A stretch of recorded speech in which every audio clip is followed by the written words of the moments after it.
Alright guys, so it's day 2 of taking apart my car. It's not like I put a full day in yesterday, but took the transmission out, broke it apart, showed you guys the inside. So today I was going to take the axles and the diff out.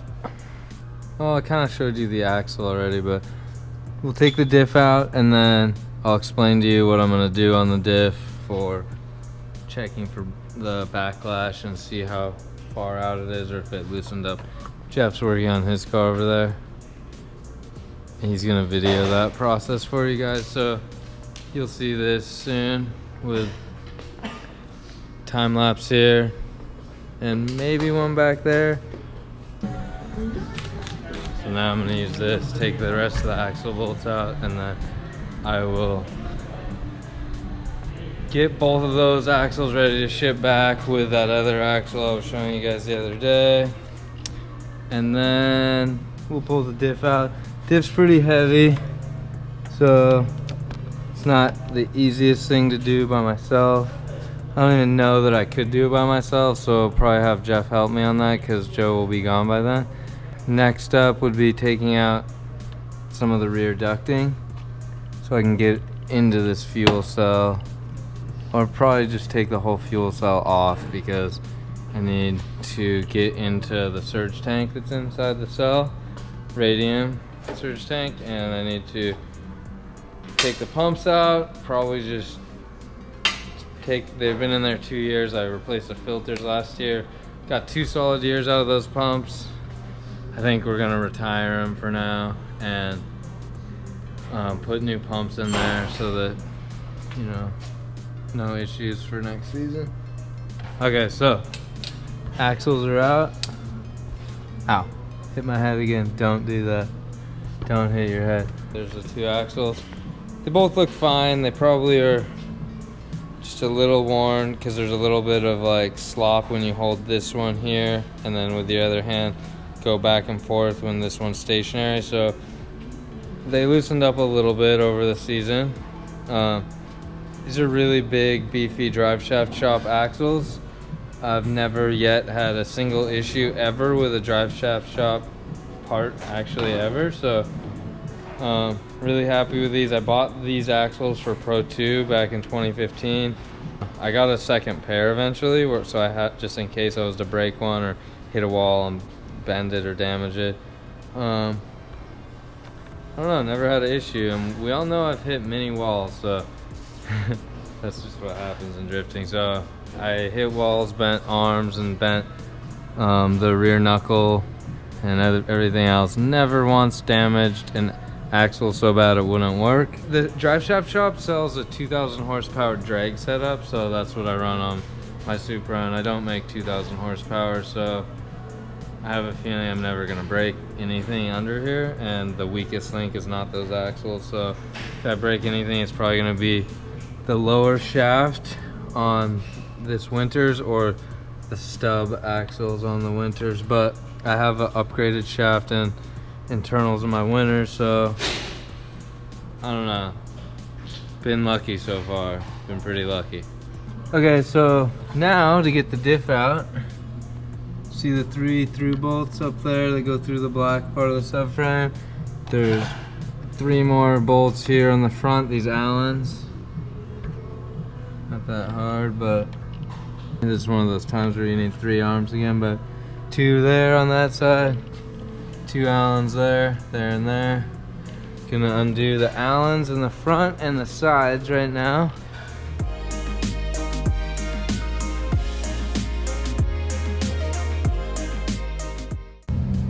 Hey guys, so today we are going to check the compression on the Supra and then do a leak down test to determine whether we should be pulling the motor out or not for the off season. Right now I'm warming it up.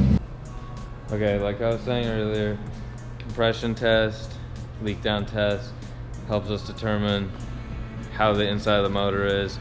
I just got it up to temperature, so we're about ready to start. But on top of compression test, leak down test on the block, it's time to refresh everything and double check everything. So that means you go through anything and everything that could be a potential issue for you or stop you from, you know, racing on race weekends. So it's off-season time and I'm a little late to the party. Everyone else has their motors out.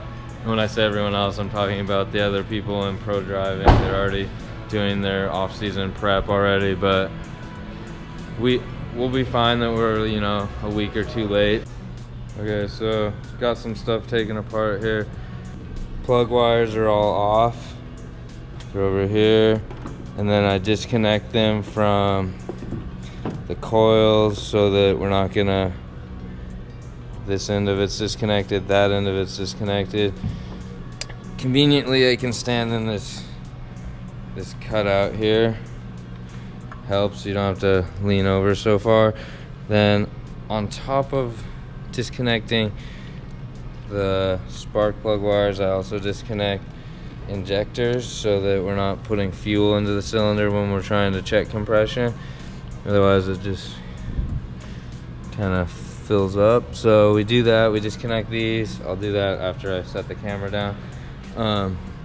Then this belt right here for the power steering is off, and there's a little adapter that hooks on here that lets me run this other belt, but I took that off so I can get to this main crank pulley, because when we do the compression check, but when we do leak down, I'll show you guys a little bit when we're on, you know, process of leak down. So we're gonna check the compression real quick, write down the numbers, and then the ones that we're having issues with, I'll try and explain why once we do the leak down, where the air is escaping from and why. So we just finished the compression test. Beginning of the season, our numbers on all the cylinders were higher, like 205, 210, give or take a couple PSI per cylinder. Now, when we are checking it, most of the cylinders are good. Cylinder 6 is down a little bit. It's around like 170-ish. And cylinder 1 though is not doing good. It's down to like 120 or 115-ish right there. Maybe even as low as 110. So that's not good. So now we want to find out why. So when you do a leak down test, you put compressor air from the shop compressor in here, and then that will fill up and it's just pushing out wherever it can get out. And then you put this guy down here and you spin the motor until it gets to its compression stroke and it gets up to where the cams are both in the spot where the cylinder is closed, like where it would be firing for the cylinder.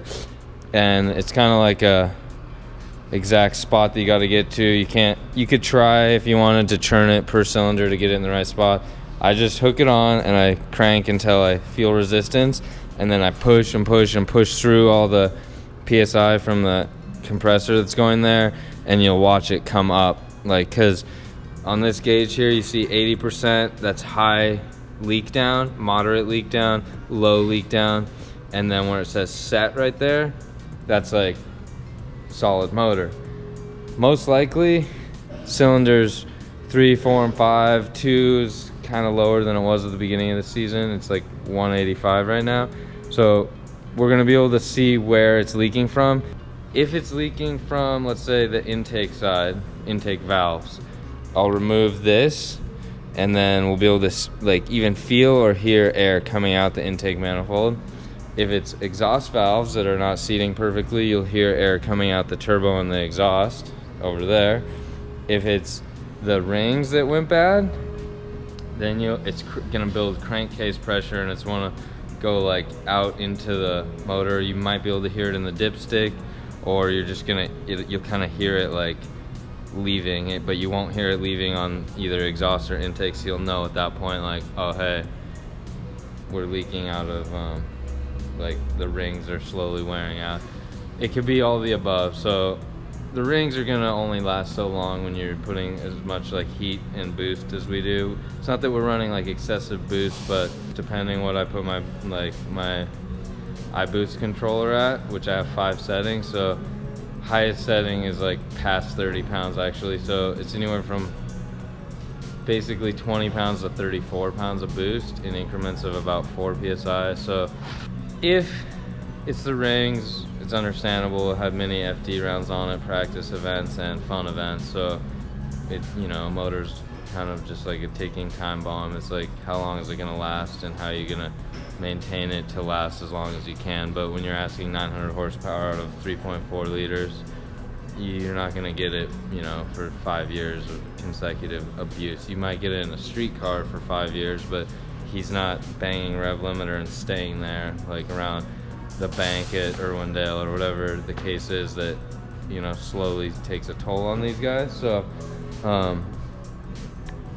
if you were to ask me, I would way rather have a loss of compression over the course of a season than having issues where something came through the side of my block, which cross my fingers that's never happened, or whatever, knock on wood, never had that happen. So thankful for that. But me and S-Tech Motorsports are very particular, like what we do and how we build the motor and then what we set our rev limiter to. So I don't plan on ever having that issue.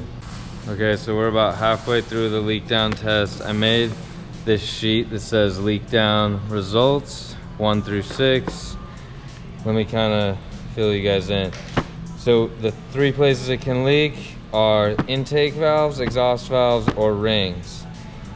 And an ideal motor would have 0 leak down. That's almost impossible. So let's say you're in, you know, 1 to 10% range. That's great. And especially with a turbo car and it starts forcing everything in there, then you could get away with more room for air on a turbo vehicle or a turbo motor than you can on a non-forced induction, because once things get moving, it's just forcing air in there and it's just gonna go. Not saying that you don't want to, you know, like 5% on every cylinder. So cylinder 1, horrible results. 80%, that's like almost dead, like not doing anything that we would want to see. Second cylinder is at 15%, but we start to hear it out the intake. So that means the cylinder and the piston's great, but it's just like the valve isn't seating. 1 or 2 of the valves aren't seating. Third one, like we could barely hear anything, but it has, the pressurized air needs to escape somewhere. We somewhat out of the rings. This is what we want to see on everything. Unfortunately, we're not seeing that at once, so now we got to rebuild the motor. Let's give the camera to Jeff, and he'll try and point it so you guys can see what's going on. I will be twisting the crank until we get to what we're trying to do. So Jeff's gonna show you these gauges. Okay. So hopefully you guys can see now. This is your percentage of leak down. We're at 100% because I haven't spun the motor to where it's gonna start, you know, sealing up for that given cylinder. This is how much PSI we're putting in there. We chose like 100 PSI, so it creates a lot of resistance, and then we can figure out where the leak's coming from. So I'm listening over here for exhaust side, he's listening intake side. We're both listening here, because if it gets pretty tight seal, you'll hear if it's coming from one or the other. So the gauge will start to move as I come closer to where we need to be. See how it's starting to move? And then a lot of resistance happens right now. Oh my God. Oh, that's like really good. Okay, so That's... show them what I'm doing. It's like as strong as I can do it. And we're at 100% or 0%. Yep. I'm gonna die. Okay, stop. Okay, that cylinder is really heavy. Cylinder 4. I just broke my shoulder. So that's kind of the process we're doing per cylinder. Unfortunately, cylinder 1 was horrible. Since I don't know where the noise was coming from and it was such a tight seal, I'm gonna put 5 on all of them, because it's kind of a question if we're gonna be coming from intake, side, exhaust, or rings. But I mean, with a number like 5, you'd just be happy and smile. Okay, so we double checked a couple more cylinders to see if we could get a different reading. We did not. So there's 3 cylinders that we're not happy with, but majority of the not happiness is cylinder 1 and cylinder 6. Cylinder 2's not great, but it's not the rings, it's the intake valve, so that's easier fix. But at this point we're not fixing, we're just gonna pull the motor apart, get new rings, double check cylinder walls and everything like that, but most likely the cylinder 1 rings and 6 lost their tension, which they do over time, and we just gotta rehone the block, you know, and reassemble. So for now, the plan is to, I just talked to my motor builder and we went over some stuff on the phone. So the plan is now pull the motor out, break it down so it's just a short block, meaning just the head is off, and I'll bring him the short block. We'll look at the bearings and everything. If everything's good bearing wise and the crank looks happy, everything, I'm not gonna even put a new oil pump because it has so few hours on it and there was no oiling issues happening. So we got to look at the bearings, but we'll see. Most likely, I never had bearings go out on me or even look worn. I always just put new ones when I rebuild it, but we kind of getting better at this. So the head had a little bit of issues on cylinder 2 with the intake valves aren't seating right, or they're not closing all the way, one or the two. Most likely I'm gonna have to put 2 new valves in there, and we'll kind of take a look at the head and check everything. But for the most part, it's pretty good actually for off-season rebuild. It shouldn't be too much stuff. And then what we're gonna do is put the backup motor in.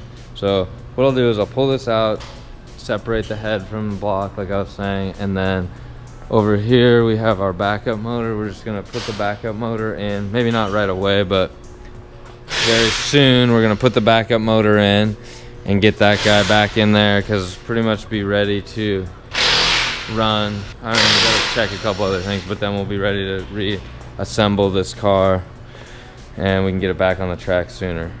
Well, that's it for right now. Later today I'm gonna pull the motor out. In the past I used to try and do like fast as I could and break a record. Fastest ever was like 1 hour and 20 something minutes. I don't know if I can beat that. I'm gonna try. That doesn't mean fully disassembled, that just means out of the car. So I'm gonna try and beat that. We gotta drain some fluids right now, it makes a mess, but we're gonna start doing that. It's gonna get messy, and we're also doing the time lapse up there. That guy up there is catching every 5 seconds or 4.5 seconds of what we're doing. So this should be a pretty cool video. Try not to break anything also, but I'm gonna go as fast as I can within reason. Okay, so let's get started.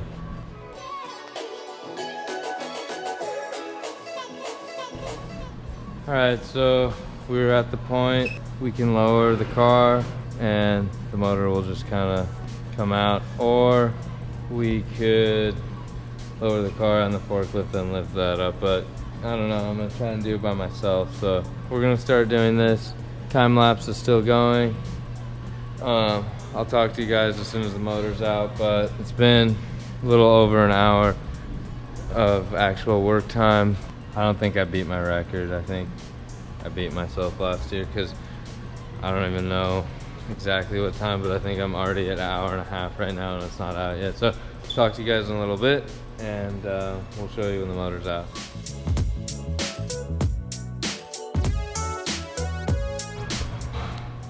Alright, so the motor is out. Super sad a little bit. And Bob from Super Street's here. Okay, so now it's on a little stand that I made for it. We're gonna break down the other parts, like get the exhaust manifold, intake manifold, the accessory stuff off, but not tonight. So you guys were there for the compression test, leak down test, when I pulled the trans, the diff. It's kind of most of it. I still got to do the fuel cell and probably take the radiator out, even though it was just in and out not too long ago, but check these things to make sure everything's good to go. And then we even take out like the subframes and clean everything, but I'll do another video of that stuff when I do it. But for now, this is part 1 of teardown for the comp car for 2018 season. So make sure to subscribe, guys, and get some rad merch, get some shirts, sunglasses, and I'll see you guys next time. Hope you enjoyed it.